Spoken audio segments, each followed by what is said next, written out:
Captain's Log, Stargate, Monday, August 20th, 2018, 820-2018. 8 plus 2 is 10. Plus 0 is 10. Plus 2 is 14. Plus 0 is 14. Plus 1 is 15. Plus 8 is 23. 8 plus 2 is 10. Plus 0 is 10. Plus 2 is 12. Plus 0, 12. Plus 1, 13. Plus 8, 21. Okay, it's 21.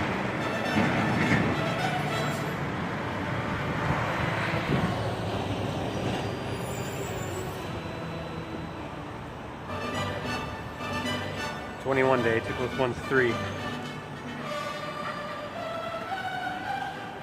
And of course, what would a day be in America, especially around the Northeast, where we get these routine chemical cool downs without geoengineering, solar radiation management, in broad daylight.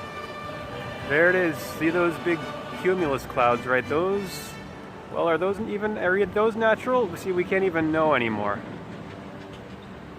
But this here cobwebby mass in between, obviously sprayed. You can see the lines of it. It starts as a thin line and it fans out into this cobwebby mass, which looks like a, kind of pseudo-cirrus cloud. And it's put there obviously to feed these incoming cumulus clouds. Probably to try to make them cumulonimbus, I would think, to try to trigger some thunderstorms, which would further cool down the temperature. This week, every single day, Monday through Friday, in the low 70s after nothing all summer but intense heat, 80s, 90s, ridiculous heat indexes. Stay out in the sun for even 10 minutes, exposed skin burns in 10 minutes. Or less. And if people think that sunscreen is the answer to that, and that this kind of radiation we've been getting is normal. See, I'm protected because I don't wear the screen. I don't put that shit on my skin. I don't care how natural it claims to be, but I do wear the hat. I wear the glasses. Obviously, some of my skin is exposed, but the whole thing with self-preservation, that can become an extreme, can become a neurosis and a psychosis, almost leading to a psychosis. Psychosis for a lot of people, right? That's what agoraphobia is, the fear of going outside, because someone who's in this hyper self-preservation stance is not going to want to ever take any kind of risk, especially going outside in this very dangerous world. That's the thing. They have a logical reason for not wanting to leave the house. Like, that saying, every time you leave the house, you're gambling.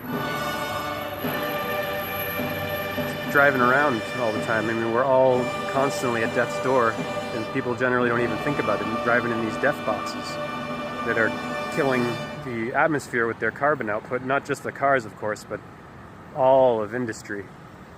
And all of these corporations like CVS Pharmacy, the factory farming, big pharma operation. Biosphere is imploding and shutting down.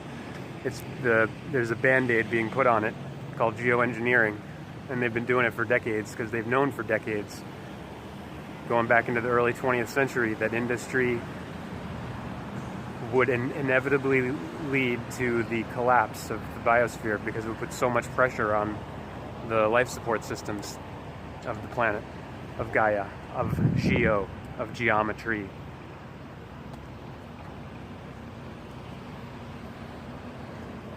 I wonder if there's any more clear masses of geoengineering spray over here. See, all of these cumulus clouds are most likely artificially generated. It would seem to me. They do it out over the water.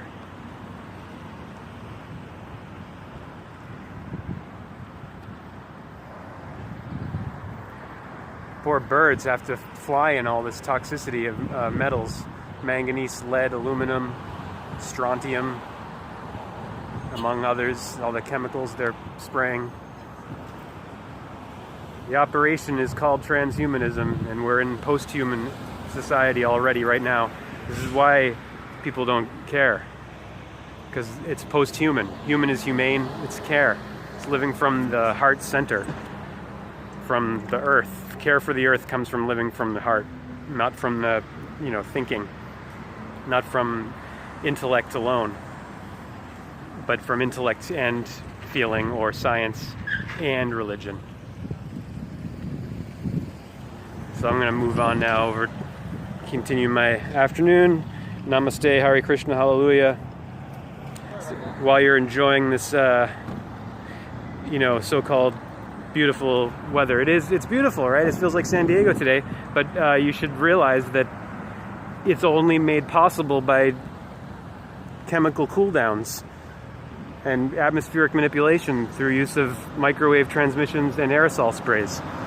You should know that, and you should be clear on that. And you should be clear that we're living in a machine world.